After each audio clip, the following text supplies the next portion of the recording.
Hi everyone, Josh here. Quick look through the Carlisle card. I thought I'd just have a flick as with a kind of pace wins the race eyes as always. I'm in GG's gold. It can pay to be prominent in some of these races with this stiff finish. And yeah, I flicked through with pace, and there's a couple I like actually. Maybe cautiously more each way, although they should give it a good go. Hurt You Never in the 230, who could make all or certainly be in the right place, and Donald McCain's at 11 to 2, three places, but I think Lord looks interesting enough from a prominent pitch as well. Let me just touch on them quickly. Pace map was my way in with the 230. You can see here, in theory, you can see how beneficial it is to lead over this course and distance. Can be, when the ground's good to soft in places.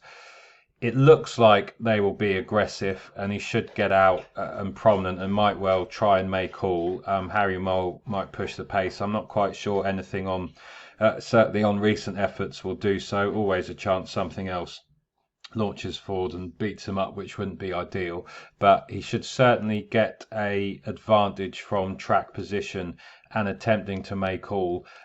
Instant Expert was my next port of call. Of course, you can stare at that pace map and make any notes and do as you please, of course. And the Instant Expert, he kind of ticks a few boxes as well. On flat handicaps, he is, if I just go to all form, he's the only course winner in the field in all races. Only Wen Moon and Blue Lakota have actually got track experience. And you can see, Hurt You Never has won over 6 furlongs here on Good to Firm in May 2022. But there's no doubt 5 furlongs is no bother to him at all. Especially, he has a very good record with a stiff finish, the likes of Hamilton. He's obviously won here as well. And that's no bother. Like I said, when looking through this form, if I look at the last 5 years, or even the last 5 years, good to soft, he ticks a lot of boxes, as you can see. The going should be fine. I think the quicker it is, the better it is. It has been raining. If this is on the kind of really on the softer side of good to soft, that is possibly a question for him, although in his younger years, he performed just fine on very soft and went very close to winning a few. You can see the class is no problem. Like we said, the course, 5 furlongs, especially a stiff 5 furlongs in particular, no problem. He's a bit of a winning machine. He's £6 below his last winning mark, which, a few of these are above their last winning mark. And I wouldn't necessarily argue anything in this race looks kind of progressive. It looks a typical kind of class 5 4-year-old plus handicap in the north. There's not many kind of really lightly raced lurkers, though Harry Mole on second starting a handicap would qualify on that basis. Harvey, you can see here's £2 below his last win. Fierce is handicapped to go well also, and could run a decent race. But yeah, he kind of ticks a lot of boxes across the board from that pace angle. The Instant Expert, if I just click on the horse, and he is a winning machine. You wouldn't mind owning one like him. 14 from 64, 12 from 51, and his handicap record 12 from 48 on the turf is pretty good. He had an incredible season last year. Having multiple consistent winners on side is never a bad thing, of course, if you think their mark is workable. He won at Hamilton off 65. That was a class 6. What's he off here? 69. He then won at Nottingham off 71. Hamilton off 75. And you could argue, he's won in 11 runner and 8 runner fields. I was going to say there was a slight question on last year's on does he need an even smaller field, but this size should be no problem at all. What are we, 11? Especially with a pace map, doesn't look like he'll be pressured loads, but clearly on this form, he is handicapped to go very well. He knows where the winning line is. His form then dropped off a little bit, but he had been kept plenty busy. Of course, that helped the handicap mark drop. He is to me, it looks like he may have got quicker with age, which is a thing, especially with flat handicappers as they get older, kind of 5 through to 7 furlong horses. They can get stronger and more mature and actually get quicker at times rather than going the other way and needing further. And it certainly looks like he could be one of those. And yeah, it makes sense why a stiff 5 might be ideal. Sent off 33 to 1 twice over 6 furlongs at Thirsk. I suspect he was half cooked. That second one was a fairly quick return. Legitimate handicapping. They're getting his mark down into a range where he can then win races again, but he hasn't stayed. I suspect he wasn't fully tuned up. The market gives you some indication there. He then returned at Ripon, bit more fancied. Jack Nicholls not on, however, in touch with leaders, headway over 1 furlong out, kept on inside furlong, went third towards finish, no match for first 2. Again, Ripon's a flat speedy of 5 furlongs, and he now gets a hill to help him. Jack, obviously son of Adrian Nicholls, ex-jockey as well, jumps on. He's ridden a win around here. He's riding with full of confidence and riding very well. Like I said, very workable mark. He came into form 10 days ago. His record returning, it's always worth looking with quick returners, or relatively quick, 6 from 12 on the turf, returning within 10 days.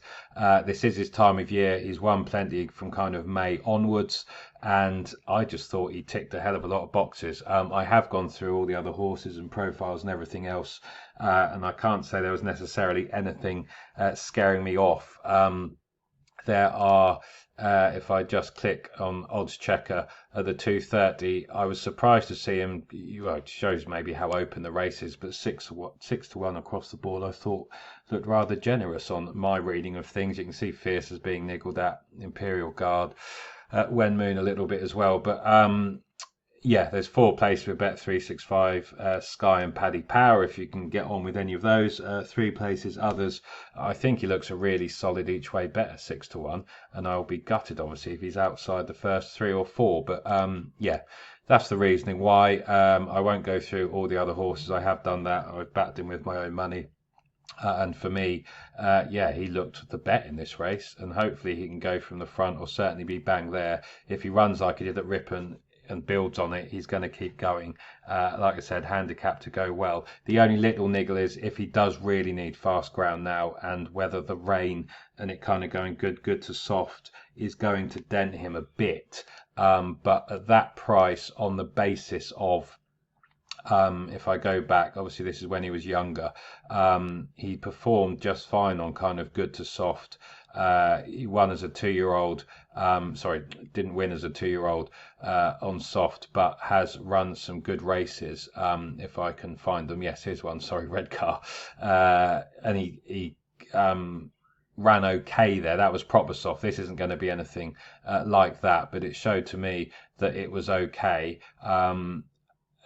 At Leicester, he stayed on and hit the line hard on soft over 5 furlong up a hill. So there wasn't really enough there for me to suggest I wanted to go running from the hills and to leave him. Again, that Doncaster run wasn't too bad either, over 6 furlongs in soft. So I think enough there. If this was good to firm, he'd be an even stronger bet, of course, and may well be a little bit shorter. But hopefully the rain hasn't got into the ground too much and it's nowhere near proper soft, and it is as described. But surely he will run a monster race from either off the front or prominent, assuming he starts well and doesn't fall out the gate, of course.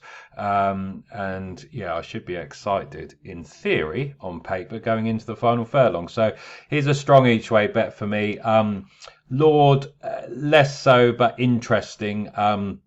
He's kind of 11 to 2. He might try and make all, but Cascade Hall did so last time. In any case, he's either going to let that one go forward and Paul's going to track, I'd have thought, or they're not going to live with Lord off the front for a time. So one way round or another. Small sample size in terms of whether leading's any good. Only 10 have tried. Prominent has generally been the best place. Held Up has been really tough, and there are quite a few horses in here who are usually patiently ridden, and there might not be too much pressure on these two at the front. Cascade Hall's 5 to 2. didn't certainly look overpriced. It could be that we're chasing that one home, I suppose, hence with 3 places each way.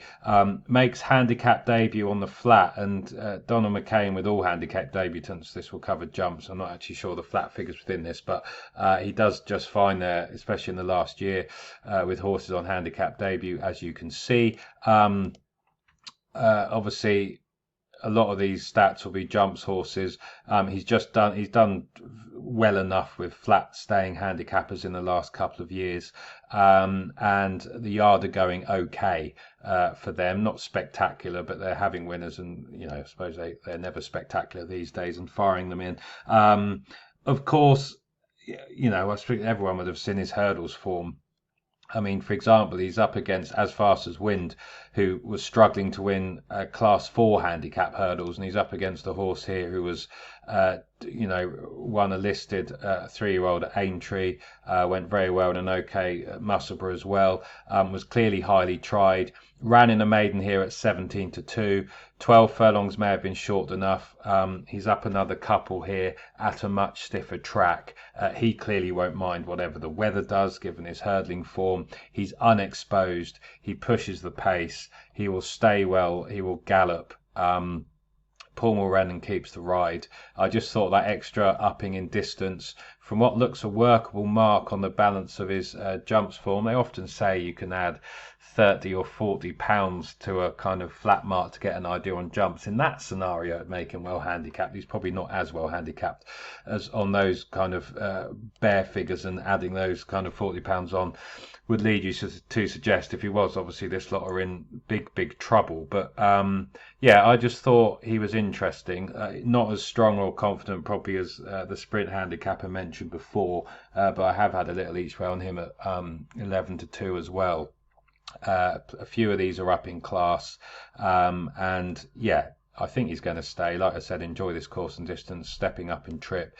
He's got his flat brain wired after that maiden run at Catterick, and I thought he looked interesting enough for the reasons stated, and based on that hurdling form and that McCain stat there, handicap debutants, clearly quite a few are arriving in form, and I suppose in that basis it's a kind of hot little race in that sense, but he could have a touch of class dropped into this class 5, and he could give it a good go from either off the front or tracking Cascade Hall, and hopefully worst case he stays in second or third, and if a couple of others go past him, so be it. But I will finish there. Quick flick through. I suppose I should finish on the Instant Expert. There's obviously you can look at that. That's flat handicappers. As Fast as Wind ticks a few boxes, of course. Question from that mark now. Billy No Mates as well, but he's looks a bit regressive. Cascade Hall has a question now off fast ground, but obviously did bolt up last time on the bridle in the 4-runner race. Hurrah's no back number on the flat either, but there's nothing I'm running scared of as such, and I'll have a go on Lord. So those two for a bit of entertainment Monday afternoon. As I said, Hurt You Never at 6-1 each way, and Lord at 5.5 each way. I'm a bit stronger on the sprint handicap, although we know what happens now. But with that said, hopefully I've said something interesting there. And thanks for watching, and good luck if following me in. Cheers.